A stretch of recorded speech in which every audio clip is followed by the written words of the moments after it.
พี่น้องเนาะอันนอนแบบนี้มันก็ยันตกยันอย่างแท้อันนี้พี่น้องอันน้องเพิ่นย่างได้บ่ย่างบ่ได้ย่างบ่ได้เวลาเพิ่นลงมาแต่เฮือนแต่หยังได้เจ้าอุ้มเอาบ่อุ้มเอาอ๋อพี่น้องเนาะเจ้านั่นเป็นอันน้องลูกเพิ่งบ่พี่น้องเนาะจักปีได้อันนี้เอ้ย6 ปีเจ้าไปเฮ็ดนี่ได้บักล่ะอันจังล่มอันระบาวอันนิบไม้แท้นี่เด้อเจ้าไปเฮ็ดนี่ได้อันเจ้าจังล่มนี่หยอกกับน้องฮะหยอกกับน้องเจ้าหยอกอยู่ไสหยอกอยู่แดนดินอยู่เลินนี้แบบอันเตะกันบ่หรือว่าล่มแบบว่าเจ้าอันล่มคุมล่มยังเตะไม่เตะยังล่มบ่ล่มซื่อพี่น้องไหมเบิ่งเด้อลูกเด้อ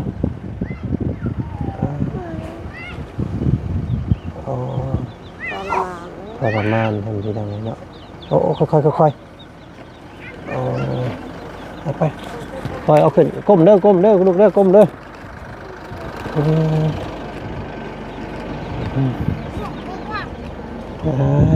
เนาะ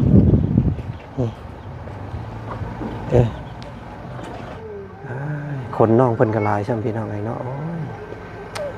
ทรมานมากอยู่เป็น2-3 เดือนเจ้ากะโอ้ยโพดโอ้ตอนนั้นเคยเห็นอยู่น้องมาแต่ว่าบ่กล้าบอกย่างบ่กล้าไปขอความช่วยเหลือ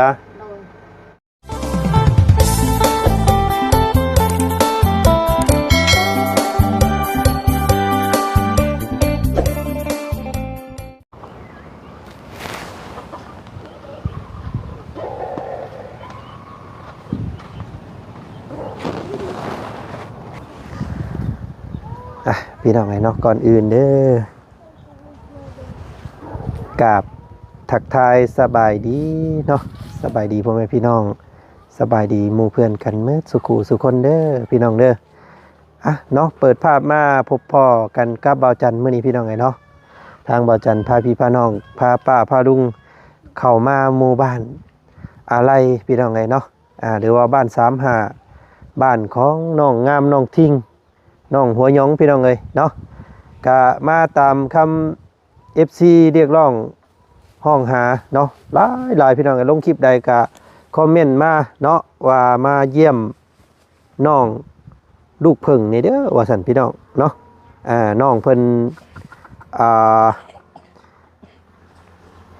จักเป็นยังพี่น้องบ่าวจันก็ยังบ่ฮู้รายละเอียดเนาะเห็นแต่ทางบ่าวเสียง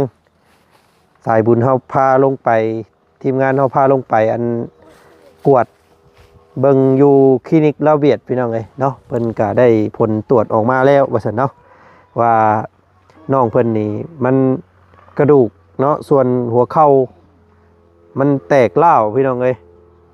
แต่ก็มันอักเสบนั่นแหละเนาะก็เฮ็ดให้ขาน้องเพิ่นบวมบัดที่นี่พี่น้องเลยแต่ว่าต้นปลายสาเหตุที่ว่าน้องเพิ่นแข้งเล่าขาเล่านี่จะเกิดย้อนสาเหตุอย่างมื้อนี้ทางบ่จันกะสิเข้าไปทักไปถามเบิ่งเพิ่มเติมเนาะพี่น้องเนาะมาแต่ละรอบก็ทางพ่อแม่เพิ่นหรือว่าทางญาติเพิ่นก็บ่ได้ไปขอความช่วยเหลือจากบ่จันพี่น้องเนาะมาเรื่อยอยู่มาเฮ็ดเฮือนสร้างห้องน้ำให้น้องทิ้งน้องงามก็จนแล้วพี่น้องเนาะถ้าว่าบอกตั้งแต่แรกๆก็อาจจะบ่เป็นนักขนาดนี้เนาะพี่น้องเนาะจังได๋ก็เป็นกำลังใจให้น้องลูกเพิ่งพี่น้องไงน้องมื้อนี้ทางวัดจันทร์มาฮอดจอดถึงนี่บ่เฮือนซานของเพิ่นพี่น้องเอ้ยเนาะบรรยากาศตอนบ่ายๆแดดร้อนๆเข้าไปเบิ่งไปชมน้ำกันพี่น้องเอ้ยเนาะน้องเพิ่นเป็นนี่ใดล่าสุดนี่เนาะไปพี่น้องเข้าเบิ่งเข้าชมพร้อมๆกันเลยเนาะพี่น้องเนาะก็คือซีเมนเฮือนซานของน้องเพิ่นนี่แหละว่าซั่นซาตัวนี้ทางบ่าวจันทร์โดยเฉพาะแล้วเนาะยังบ่เคยขึ้นมาฮอดพี่จักเทื่อพี่น้องเอ้ยมาก็มีแต่ฮอดแต่หน้าบ้านน้องงามหน้าบ้านน้องทิ้งพี่น้องเอ้ยเนาะสุดเท่านี้เฮือนซานเนาะพี่น้องเนาะนี่มี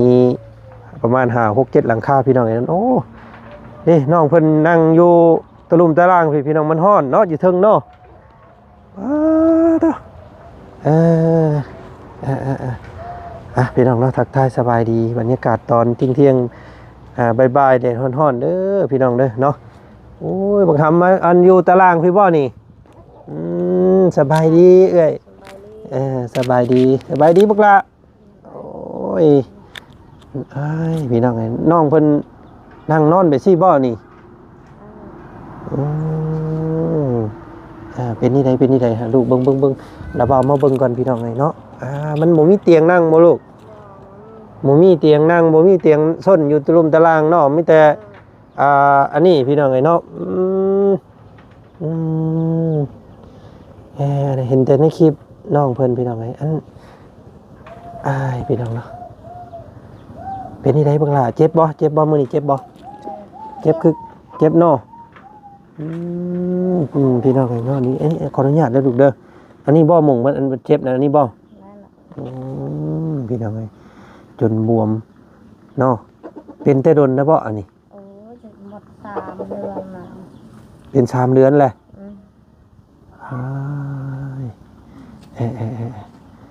อันเจ้าซื้อลูกผึ่งบ่โอ้พี่น้องไงทรมานแล้วบางคำก่อยเนาะพี่น้องเนาะพี่น้องเนาะอันนอนแบบนี้มันก็ยันตกยันอย่างแท้อันนี้พี่น้องไงอันน้องเพิ่นย่างได้บ่ย่างบ่ได้เวลาเพิ่นลงมาแต่เฮือนแต่หยังได้เจ้าอุ้มเอาบ่อุ้มเอาโอ้พี่น้องไงเนาะเจ้านั่นเป็นอันน้องลูกผึ่งบ่พี่น้องไงเนาะจักปีได้อันนี้เอ้ย6 ปีเนาะเป็นมาเนี่ยใดอันนี้เนาะอันทางผู้เป็นแม่บ่เจ้าเป็นแม่บ่ล่มเจ้าไปเฮ็ดนี่ได้บักล่ะอันจังล่มอันระบาวอันนิบไม้ใช่นี่เด้อเจ้าไปเฮ็ดนี่ได้อันเจ้าจังล่มนี่หยอกกับน้องหยอกกับน้องเจ้าหยอกอยู่ไสหยอกอยู่แดนดินอยู่เลินนี้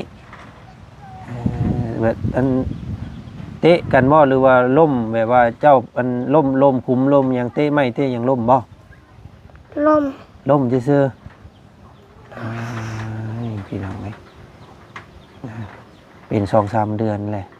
เป็น2-3 เดือนแล้วตายมันคือปล่อยให้มันอยู่หึงแท้ซะอันนี้พี่น้องไอ้พาน้องเพิ่นไปหาหมออยู่บ่ตะกี้หากระเป๋าเท่านึงไปเป่าแต่ว่าไปห้องหมอนี่บ่ได้อันพักไปเลยบ่มีเงินหากลับไปตอนเบาเสียงพาไปนี้พี่น้องไงน้องเพิ่นก็เจ็บอยู่แบบนี้ตลอดเลยตลอดเลยแบบนี้ตายพี่น้องไงเนาะนี่คือยาเพิ่นเอาให้มีอยู่บ่เพิ่นเอามาวางให้มีอยู่กินเพิ่นกินแล้วเนาะถ้าพี่น้องอันนี้ได้สรุปเป็นยังอันนี้เป็นย้อนอันนั้นบาดอยู่เด้มันลมแดดหยอกกันตะกี้พ่อโอ้มีแต่มงเจ็บแท้เลยนี่ลูกอันนี้ก็จนบวมมืออันนี้พี่น้องไงอันนี้เหยียดออกบ่ได้บ่ลูกอันเหยียดบ่ได้เลยได้แต่อันกระเท่าแบบนี้เลยบนหำเอ้ยพี่น้องลูกเลยเนาะยังนุ่มยังน้อยแท้ๆพี่น้องเลยเนาะปู่ทางบ่อเสียงเพิ่นกลับมาเลยเนาะอันขอโทษเอ้ยน้องเพิ่นนั่งไปสิมันย่านมันบ่สะดวกอันอุ้มเพิ่นขึ้นเทิงเฮือนไปเนาะเพิ่นขึ้นเทิงเฮือนเบิ่งอยู่หั่นพี่น้องเลยเนาะเจ็บบ่เฮ็ดจังได๋บัดนี้สิเฮ็ดคาเมล่าอุ้มเพิ่นเบิ่งเด้อเบิ่งค่อยโอ้บ่มีเตียงบ่มีหยังเลยอันนี้พี่น้องเอ้ยเนาะเบิ่งเด้อลูกเด้อ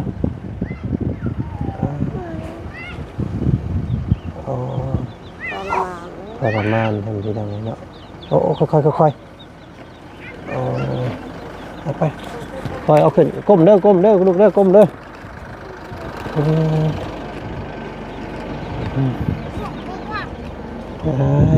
เนาะ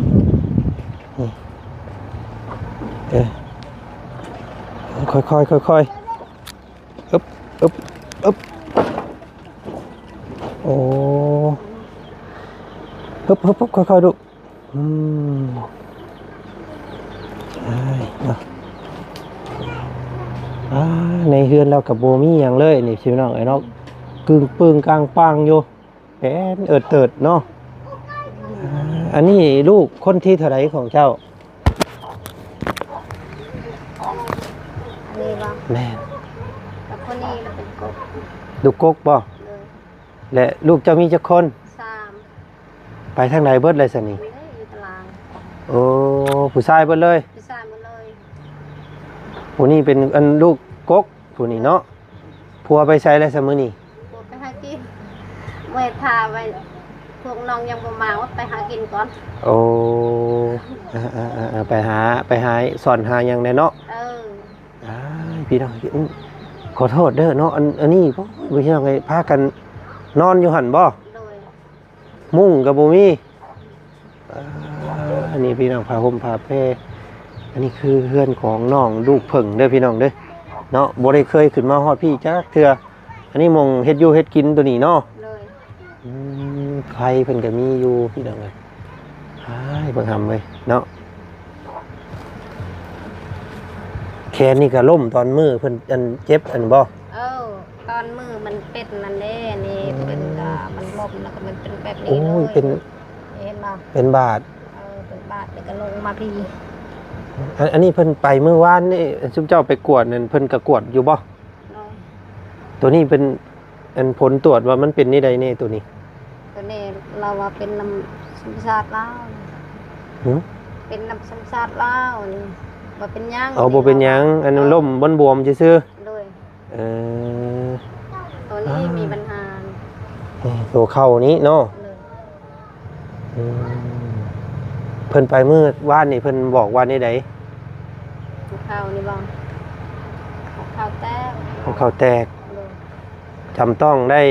ไปผ่าตัดสิบ่เพิ่นบอกเลย โอ้พี่น้องเลยมันปวดบ่ครับมันยุบอยู่บ่ กลับไอ้ มัน กลับแต่เป็นอันมันเป็นอันมันแบบนี้แหละ โอ้ยุบอุบเลยเนาะหำเนาะ อืม อ้ายคนน้องเพิ่นก็หลายช่ำพี่น้องไงเนาะโอ้ยทรมานมากอยู่เป็น2-3 เดือนเจ้าก็โอ้ยโพด โอ้ตอนนั้นเคยเห็นอยู่น้องมาแต่ว่าบ่กล้าบอกย่านตลอด บ่กล้าไปขอความช่วยเหลือ โดย อ้ายพี่น้องเห็นเล็กๆพาน้องเพิ่นไปตรวจไปหยังก็มันก็สิบ่เซยไปแบบนี้ซั่นดอกพี่น้องไงเนาะอันนี้มันดนแหละ2-3 เดือนแหละ 2-3 เดือนมันเราเป็นแต่เดือนหนึ่ง นี่ก็เดือน3แล้วพี่น้องเอ้ยเนาะ จากเดือนเนี่ยนะ เจ็บแบบนี้ตลอดมา โดย นอนโอยลุกโอยไปสิแหละ เออ อ้ายเนาะพี่น้องไงมันทำเว้ยอ่า แม่คือว่าเราจ้าเจ็บไม่ได้น้ำตาไหลติดสิเลย อืมพี่น้องไงเนาะกะล่าสุดนี่เนาะทีมงานของพวกเฮาได้มาพบมาพ่อน้องเพิ่นเนาะอย่างว่าทางช่องของเบาเชียงพี่น้องเอ้ยเนาะเพิ่นก็ได้พาไปห้องหมอเนาะช่วยเหลือเบื้องต้นก่อนแล้วก็เอาคืนเอายาให้มาให้กินเนาะจักเพิ่นพาไปมื้อก่อนนี่ก็จักเบิดเท่าใดเนาะ เลย แล้วก็เห็นทางเบาเชียงเพิ่นแจ้งในทีมงานว่า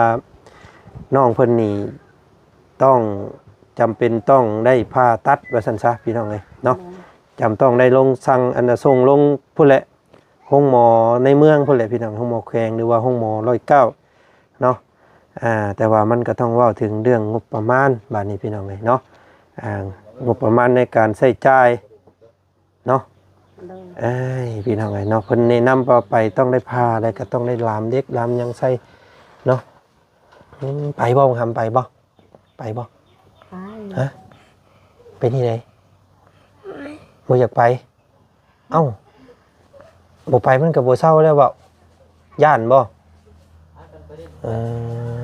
บ่ต้องย่านนะลูกเด้อบ่ต้องย่านอันแพทย์หมอเพิ่นสิซอยให้เจ้าอันย่างได้ปกติเด้อบ่ต้องย่านมันเจ็บแต่ตอนแรกๆซื่อๆเดี๋ยวพวกกันระบาวสิพาเจ้าลงไปปิ่นปัวเนาะไปบ่ไปพี่น้องเราย่านเลยเราให้เนาะเห็นในช่องของบ่อเชียงเพิ่นไปแพทย์หมอเพิ่นแนะนำว่าต้องได้ผ่าตัดเราให้บ่ แล้วญาติ ค่ะ อืมอืมอันมือก็จนบวมนี่พี่น้องไอ้เนาะนี่ขอโทษนะลูกเด้อเจ็บบ่ เจ็บแหงนะ เจ็บแห้งตัวนี้ อืม มันจนอันนี้พี่น้องไอ้เนาะไปล้มอันนี้ได้กูกระเดียแท้อันนี้ทำเอ้ยเนาะไปเล่นดินเฮ็ดนี่ได้ก็เฮ็ดหยอกกันแห้งแท้บาดสิเป็นเนาะแต่มันสิเป็นเฮ็ดนี่ได้ซะพี่น้องเอ้ยขอโทษนะเอ้ยอันเอ้ยซื้อหยัง ซ้ เอ้ยซ้ำ ำเลย ผู้เป็นผัวก็ไปหากินแหละมื้อนี้พี่น้องไอ้เนาะบ่อยู่ซ้ำเอาเนาะคือตอนนี้ก็ทางบ่าวเชียงเพิ่นก็ถือว่าเปิดสมทบอยู่พี่น้องไอ้เนาะงบในการรักษาบักหลาน้อยเพิ่นนี่แหละเนาะลูกพึ่งเนาะซื้อลูกพึ่งเข้าโรงเรียนอยู่บ่ บอกเลยเขาโรงเรียนไก่ โรงเรียนอยู่ไกลแต่บ่ได้เข้าเลย อ่า อ้ายบ่ทำเนาะเจ้าไปอยู่ไสแต่ก่อนคือบ่เคยเห็นจักเทื่อนี่พี่น้องไอ้เนาะบ่ได้ลงไปดินบ่อยู่เฮือนเขาน้องห้วยหยอง บอกถึงทิ้ง มันเคยไปได้มันเคยไปดินอยู่เรือน บ่เห็นกันจักเทื่อระบาวมาซอยอยู่นี่เป็น 2-3 ปีแล้วบ่เห็นกันจักเทื่อเลยเนาะไปอยู่ไสมาอันนี้พี่น้องเอ้ยเนาะคำบ่เจ็บบ่ปวดซี่ก็บ่เห็นกันซ้ำเนาะโอ้ยทรมานแน่พี่น้องเอ้ยเป็นนี่ลูกนอนก็ได้แล้วลูกแล้วนอนบ่ฮะ ใบไอาย นอนลงมันเมื่อยลูกโอ้ยนอนลงค่อยได้มาบ่ออกมาฮึบโอ้ยลูกหลานค่อย ตีนแห้งก็เจ็บ โอ้หน้าตาเราจนบวมเบิดเลยเนาะมันเจ็บพี่น้องนี่ได้แต่นอนท่าเดียวแบบนี้เนาะ เลย เหยียดก็บ่ได้ บ่ได้ได้แต่ซ้ำนี้แหละอันละไอ้ตามอะไร ค่อยโอ้ยพี่น้องได้ ซ้ำนี้ ได้สำนี้ เลย คล้ายๆว่าน้องเพิ่นนี่ไล่หยอกกันแหละหมักกะบ้าเนาะเพิ่นเอิ้นเนาะบ้านเฮาเอิ้นหมักกะบ้าพี่น้องเอ้ยหัวเข่านี่ซีเมนต์ล่มใส่ดินเนาะกระแทกแห้งแต่เบิ่งนี่พี่น้องเอ้ยมันแตกกล้าว เอ้ยนี่ก็เป็นแม่กันยังบ่ฮู้จักมันลมแบบใดเลย ไอ้พี่น้องเลยเนาะจักสิว่าจังไดบาทนี่เนาะกะมีแต่ระดมงบประมาณในการรักษาพี่น้องเนาะเห็นทางบ่เชียงเพิ่นแจ้งในช่องของเพิ่นว่ามีงบอยู่ในตอนนี้เนาะ2 ล้านกีบเด้อพี่น้องเด้อเนาะกะอ่านคอมเมนต์ทางช่องบ่เชียงอยู่ก็มีหลายพี่น้องเนาะเพิ่นคอมเมนต์มากะหลายแง่หลายมุมเนาะเพิ่นบอกว่าทีมงานสายบุญเฮาคือบ่ระดมกันพาน้องเพิ่นลงไปปิ้นไปปัวว่าซั่นพี่น้องเนาะคือในนี่เด้อพี่น้องเด้อเนาะอันทีมงานของพวกเฮานี่เนาะทีมงานสายบุญนี่บ่แม่นมูลนิธิเนาะแล้วก็ยังบ่มีงบส่วนกลางเนาะยังบ่มีงบแบบทุนว่าซั่นซะเนาะทุนรวมยังบ่มีเพราะว่ามันบ่แม่นมูลนิธิเนาะเป็นช่อง YouTube สายบุญช่องของไปของลาวเนาะสิว่าสายบุญทุนผู้อื่นก็แม่นพี่น้องเนาะถ้าพวกอันเฮาบ่มีผู้ใหญ่ใจดีเนาะบ่มี FC ซัพพอร์ตค่าใช้จ่ายค่าหืดค่ายาพวกเฮาก็นำพาไปบ่ได้พี่น้องเนาะเพราะว่าพวกเฮากับบ่ได้ร่ำบ่ได้รวยเนาะเอ้ยเด้อเนาะอยากแจ้งให้ฮู้กันแบบนี้ก่อนพี่น้องเนาะก็นี่แหละเนาะมีแต่ฝาก FC เนาะผู้เบิ่งผู้ชมอยู่ในตอนนี้เนาะถ้าว่าอยากสุดอยากสวยน้องเพิ่นพี่น้องเนาะสมทบเข้ามาเท่าใดก็ได้เด้อพี่น้องเนาะพวกเฮาสิพาน้องเพิ่นลงไปปิ่นปัวเนาะต้องไปผ่าตัดพี่น้องเนาะอยู่พุ่นแหละตัวเมืองสวรรณเขตเนาะเห็นบ่าวเสียงเพิ่นแจ้งมาว่ามีงบอยู่ตอนนี้เนาะจากผู้ใจบุญเพิ่น2 ล้านกีบแล้วพี่น้องกับระดมกันให้มันได้ประมาณสัก10 กว่าล้านก่อนจังสิลงไปเนาะเพราะว่าทำลงไปแล้วมันต้องได้รับได้นอนต้องได้ผ่าตัดเนาะใส่เงินหลายเด้เนาะเนาะถามแน่ซะอันทางนี่มีอยู่บ่เงินคำในตนในตัวมีอยู่บ่ บ่มีเลยบ่มีจักกีบเลยบ่ โดย พี่น้องเฮ็ดได้3บาทนี่พี่น้องเนาะเอ้ยเพิ่นก็ฐานะครอบครัวก็แบบนี้แล้วทำตาเห็นนี่เนาะเอ้ยเนาะ โดย ข้าวขาดแรงแกงขาดหม้ออยู่พี่น้องเนาะข้าวลำพังซื้อข้าวซื้อน้ำกินก็พอแห้งเลยเนาะ โดย เฮ้ยหัวข้าวไข่พี่น้องเนาะเพิ่นกินข้าวกินหยังได้ปกติอยู่บ่ กินแล้วมื้อนี้กินแล้ว อืมอืม กินข้าวแล้วก็กินยาน อนต้องทำเด้อนอนเหยียดอยู่นอนคอยพี่น้องเลยถ้าว่าจันเบิ่งด้วยสายตานี่พี่น้องเลยเนาะถ้าว่าป้าไว้ดนนี่น้องเพิ่นอาจจะขาเบื้องนี้นี่อาจจะใช้งานบ่ได้เนาะเพราะว่าอาจใช้ได้อยู่แต่ว่ามันอาจจะบ่สมบูรณ์ โดย เฮิงๆไปเนี่ยมันอาจจะเศร้าอยู่แต่มันอาจจะบ่เจ็บเนาะแต่ว่าน้องเพิ่นสิย่างแบบเสียองค์ะนะย่างบ่ได้ ย่างบ่ได้เลยขนาดมันเช้าแล้วย่างบ่ได้ แม่นต้องได้แบบเอาใส่ไม้คันเท่าย่างแน่นอนพี่น้องเอ้ยถ้าว่าปล่อยไว้ดนๆนะถ้าบ่รับการรักษาถ้าบ่ไปผ่าตัดถ้าบ่เป็นบ่ปัวเนาะต้องอธิบายยั่วเพิ่นเด้อเอ้ยเด้อ โดย เดี๋ยวพวกกันทางทีมงานของพวกเฮาสิระดมเบิ่งซอยกันเนาะนี่แต่ว่ารอบนี้ก็ถ่ายทำเป็นกระบอกเสียงให้ผู้ใจบุญเพิ่นก่อนเด้อเนาะแจ้งไว้ก่อนจักสิได้บ่ได้เนาะก็ระลมไปพี่น้องเลยอ้าย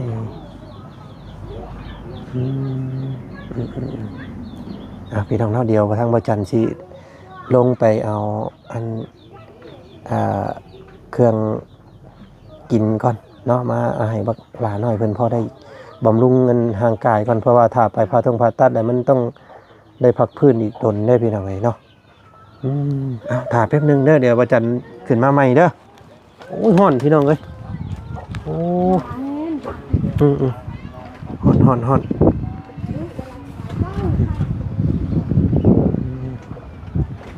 โอ้ย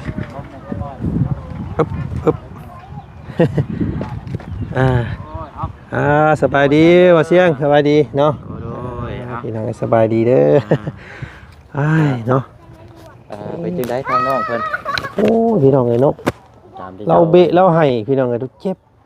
บ่ตีน้องเพิ่นบ่จันนี่ความเจ็บปวด อ อยู่วัยกำลังดื้อกำลังชนแหละ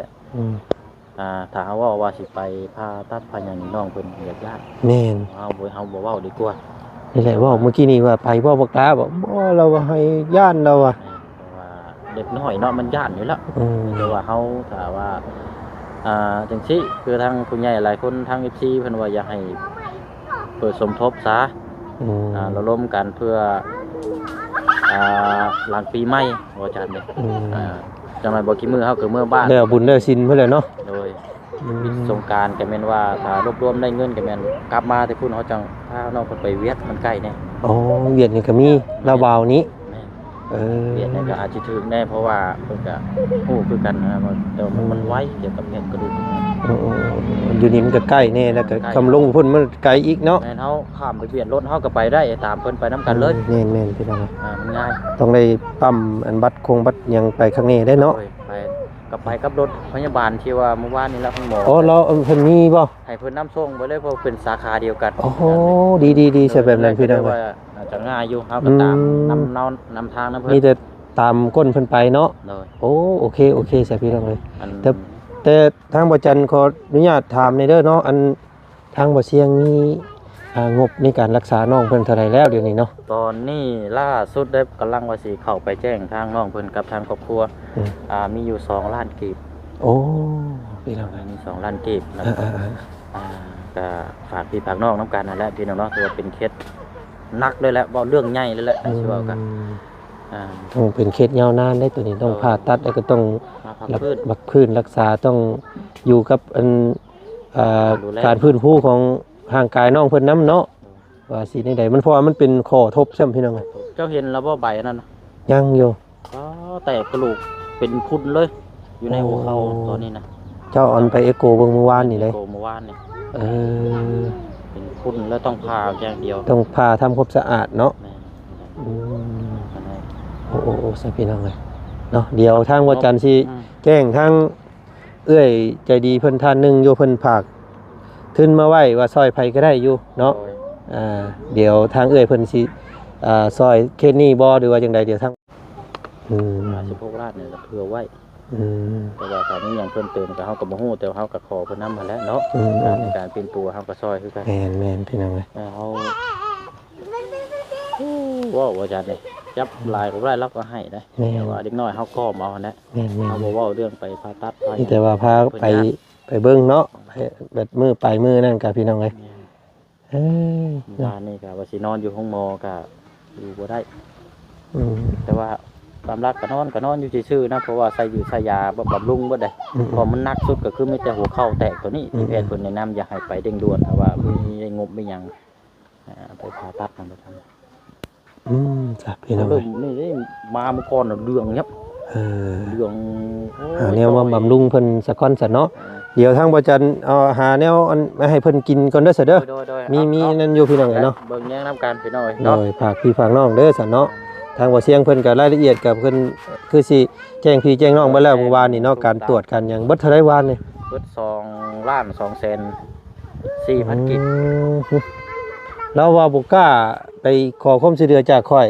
เพราะว่าข่อยมาอยู่นี่แล้วว่าย่านเราอ่ะ ยินเราเอาอยู่ ตายว่าซั่นเนาะ 3เดือนเราอ่ะ โอ้ตั้งแต่เดือนหนึงพู้ แต่เพิ่น คำว่าปีนปัวครั้งแรกๆก็จังสิไข่ไปจักพี่น้องเอ้ยเนาะ แล้วแต่แรกมันก็เช้าแล้วว่ามันบ่นักไปแล้วจนว่าร่างกายแล้วก็จนจอยขาจนรีบเพิ่นบ่ มันจนสิเป็น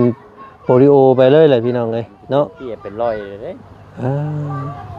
อันนั้นมีแต่ผ่าตัดอย่างเดียวจังสิหายดีหายเศร้า โดย โตคันว่า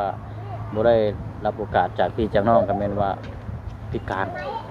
คือสิใช้งานบ่ได้เบื้องนี้เนาะเป็นเสียองค์คะและว่าซั่นซะ ขึ้นคือโอกาสน้ำพี่น้ำน้องแล้วในทางลาเพิ่นพี่น้อง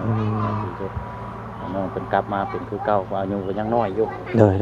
พี่น้องเอ้ยอย่างไรก็เดี๋ยวติดตามเบิ่งเคสนี้เป็นพิเศษแล้วกันพี่น้องเนาะเดี๋ยววันจันทร์เข้าไปเอาแนวกินก่อนซะบ่เสียง เอาเนาะ โดยเอาสิระดมซอยอีกทางหนึงพี่น้องเอ้ยเนาะเพราะว่าเป็นเคสที่โอ้พี่น้องเอ้ยน่าสงสารแฮงเนาะเคสนี้โอ้ก่อนเด้อเอาอันนี้เอาบำรุงไปให้น้องเพิ่นก่อนเนาะเดี๋ยวก็สิมอบเบื้องต้นซอยน้องเพิ่นก่อนพี่น้องเพราะว่ามีทางเอื้อยเพิ่นว่าซอยเคสใดก็ได้เด้อที่ว่าเห็นตามสมควรว่าซั่นพี่น้องเอ้ยเนาะเอื้อยเมลี่เนาะ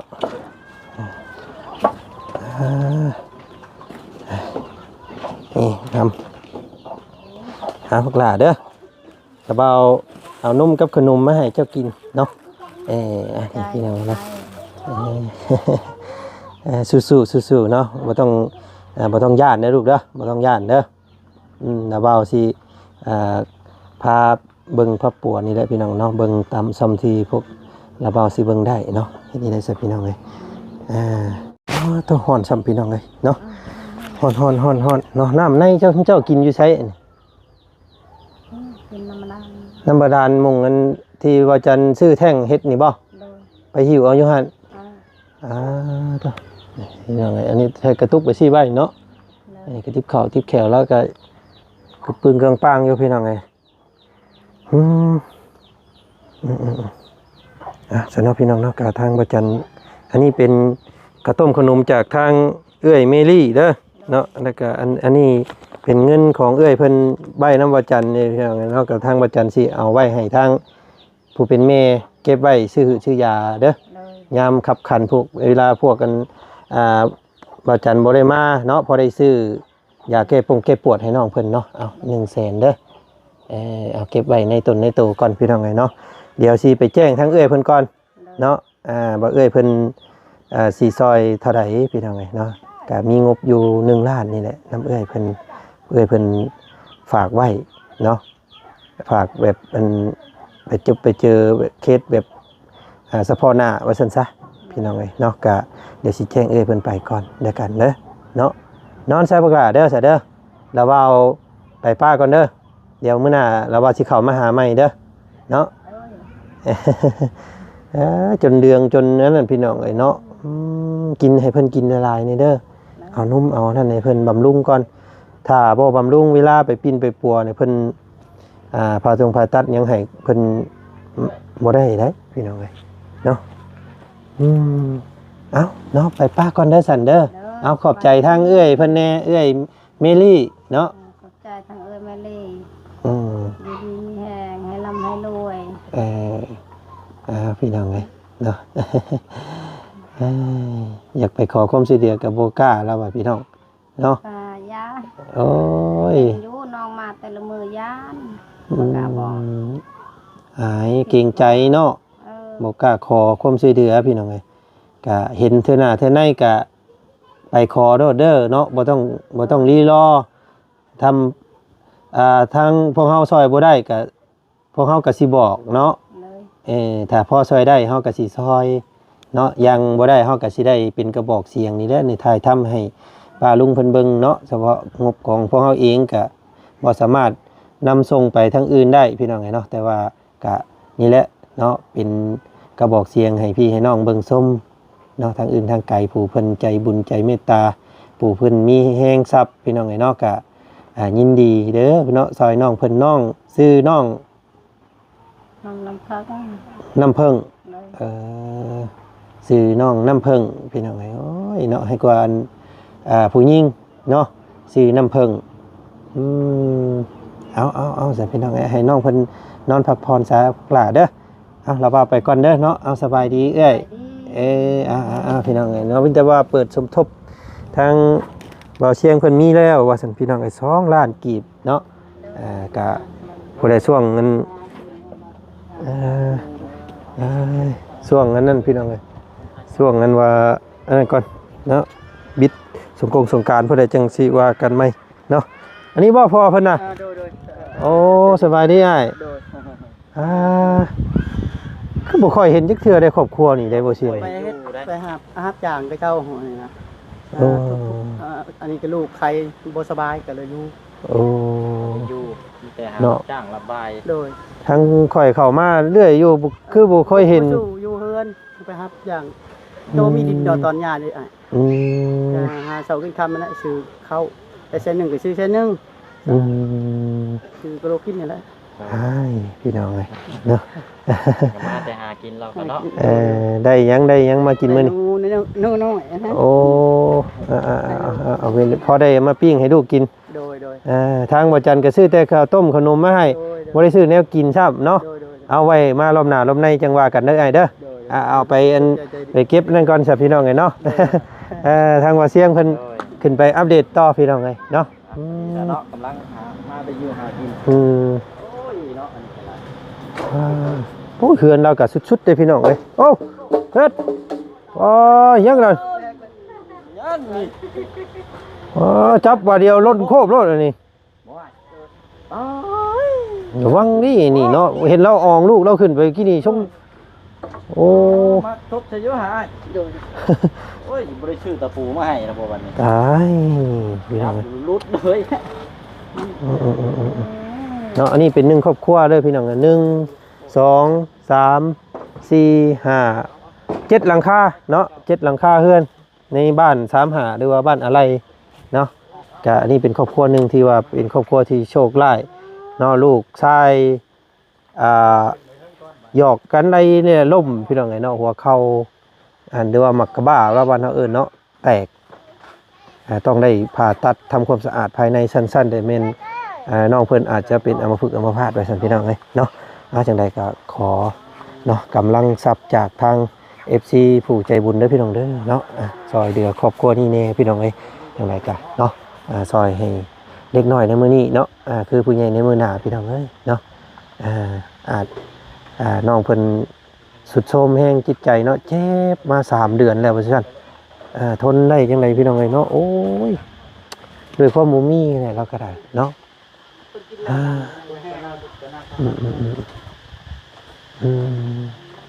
เนาะเบิ่งส้มกันซ้ำนี้ก่อนคลิปนี้พี่น้องเนาะเดี๋ยวเบิ่งกันติดตามเคสนี้ก่อนเนาะว่าสิเป็นจังไดพี่น้องกำลังปีใหม่พุ่นแหละเนาะเพราะว่ามันจันจ้องานบุญเด้บ้านเฮาก็ใกล้เลยพี่น้องเนาะต้องได้กลับเมื่ออยู่กับครอบครัวก่อน เนาะพุ่นแหละแล้วปีใหม่ก็สิขึ้นมาใหม่พี่น้องเอ้ยเนาะเอาระหว่างนี้ทางมื้อจันทร์ก็ยังสิอยู่อีกบ่ฮอดประมาณวันที่9สิกลับเนาะถ้า